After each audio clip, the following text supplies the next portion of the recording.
Bismillahir Rahmanir Rahim. Assalamu alaikum wa rahmatullah. Assalamu alaikum wa rahmatullah. And welcome back to another episode of Qur'an with our friends. Alhamdulillah, a place where we can discuss the Qur'an, not just on the mimbar or in the masjid, but everywhere, because this book is our guide to life and to attaining Jannah in the hereafter. Today, a very important topic. Imran, would you like to introduce it? Yeah, so it's all about talking about the qualities of those people that would go to the Hellfire. And not only Hellfire, but a very bad place in Hellfire. But we're not going to focus on the Hellfire, we're going to talk about those qualities, because these qualities seem to be very easily achievable. So something that we need to bear in mind. Have you ever been with your friends out, maybe at a restaurant or a dessert place or a shisha lounge, or even at Chaiwala, where Imran and myself normally end up? And after a good hour or so of being with your brothers and laughing and joking, you're on your way home and you think, I spent about 2 hours there. What did I learn? What did I do? What did I speak about? And what does it end up being?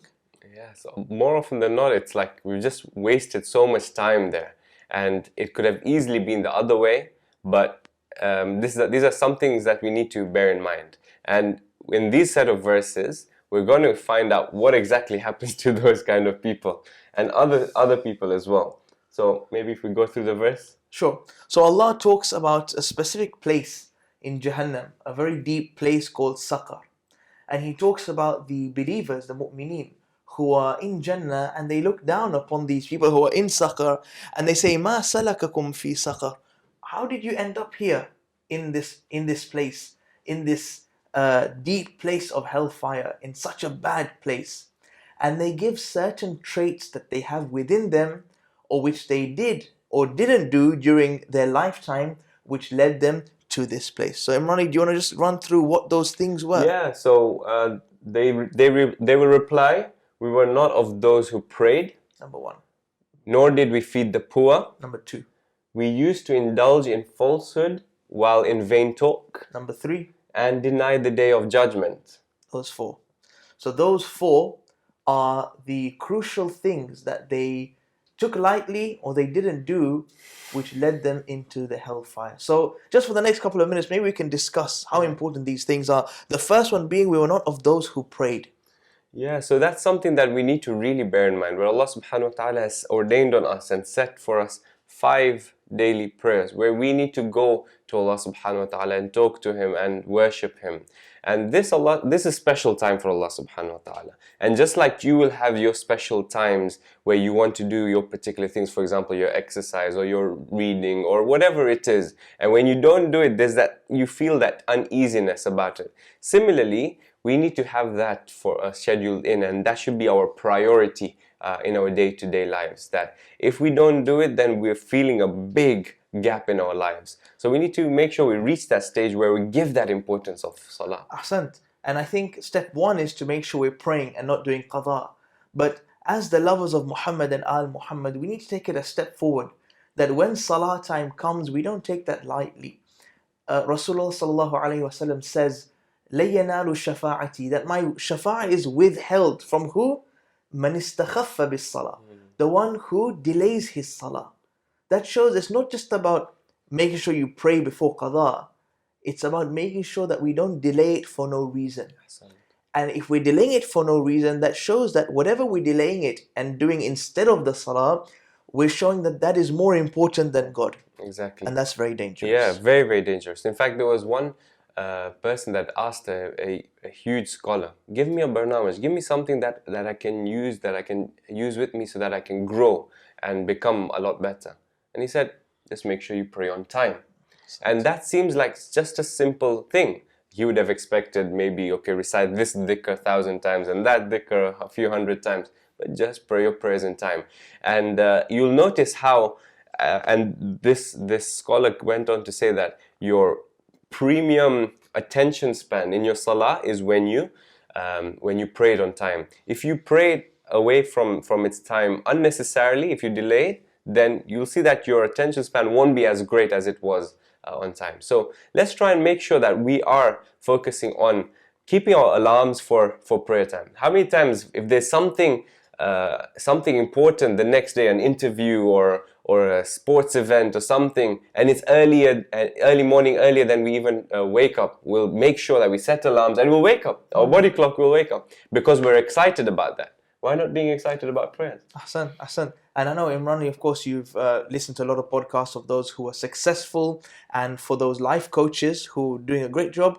How many of them are disciplined when it comes to time, waking up at 5 a.m. and things like that, right? Yeah, it's a crucial part of their... They've made it a crucial part of themselves. So why are we not doing the same? And I speak to myself before I speak to anyone here.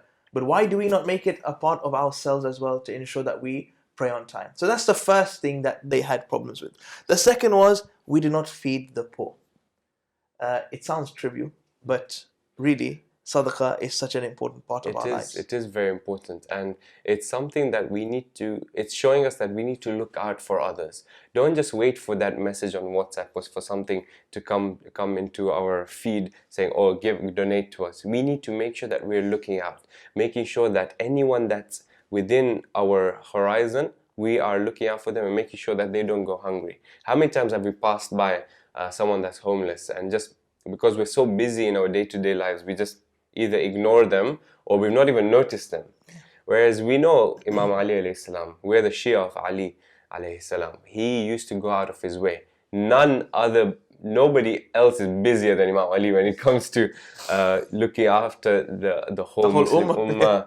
And then surely, I'm guessing by night time he's just flat out, right? And if I was flat out, I'm going to bed. Crash. Tomorrow is another day. But he used to go in the darkness of the night to make sure that no one went hungry. Ahsan, ahsan. And I think one important thing when we say they do not feed the poor, it's very easy to nowadays with plastic in our hands to tap our card and to donate, or online, to send £1 a day for charity. Very nice and easy. But when you give it with your own hands, Allah wants you to do that because there's an appreciation there. And there's a gratefulness to Allah for what He has given. When you tap your card or you send it by phone, it's not the same. When you go and you put effort to go and help the needy, then you also show gratitude to Allah. And Allah wants us to remember Him in that way so that we can be grateful. And that's what these people probably lack. And just one small thing that we, to bear in mind. So a lot of us go for ziyarat and umrah and all of that. And we've spent a lot of money to be there. And when we're giving towards charities, we're giving towards charities that are working on the ground over there. So why not maybe spend some time to go to those charities, see what they're doing, or even when you're walking, there's so many beggars on the street, don't just dismiss them. Give them some time, talk to them. A lot of them are orphans. So even a small gesture, or give them a sweet, or take some time to talk to them, that goes a long way for them. Very true. That time that you spend talking to them, they feel special. And that's really important. Last two things which I think we can put together: indulging in falsehood or vain talk, and denying Judgment Day. So we spoke about being with your friends and not actually doing anything of benefit, and any conversation without God being present in that conversation is vain talk. And it's so easy to do that nowadays. We have our barazas and our chaiwala settings and all of that. And sometimes, when someone's talking vain, or you feel that the conversation is veering, we almost feel shy to either walk out of there or to bring it back, because they say, oh, he's become a mullah, or why that's mosque talk. But no, like every conversation needs to be about Allah subhanahu wa ta'ala. We need to understand that everything, we're crazy in love with Allah subhanahu wa ta'ala. Just the way you'd be crazy in love with your football team or something, and you bring that in conversations in random times. Why not do that with Allah? And for me, denying the Day of Judgment is doing that exactly. That when we know that it's stayed off the conversation, we're not ready to bring it back. We know that on the Day of Judgment we'll be asked about this, but we're too shy. So I think those two go hand in hand. Imran, a quick word about the tajweed and the makhraj of this verse. So just a couple of things. So Seen and Sad, two letters that are often mistaken. So the letter Seen, as in Seen and Sheen, so we have yatasa'alun ma salakakum saqar. That's done with a smile. So as you can see, the Seen has 3 teeth there. So show your teeth when you're pronouncing it. Sa. Whereas with the letter Sad, Musallin has almost like an O. So make your mouth elevated. O. Musallin instead of Salin. Musallin. So the differentiation between those two.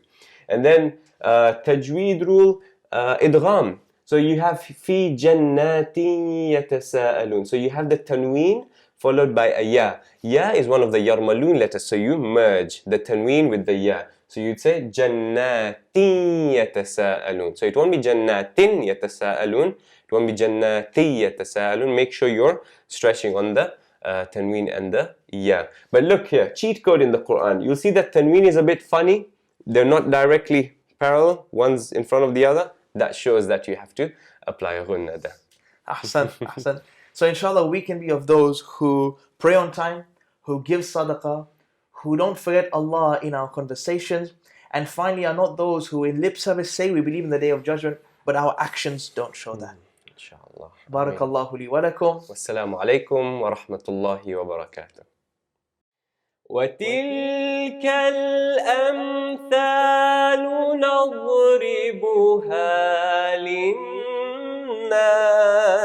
لعلهم يتفكرون.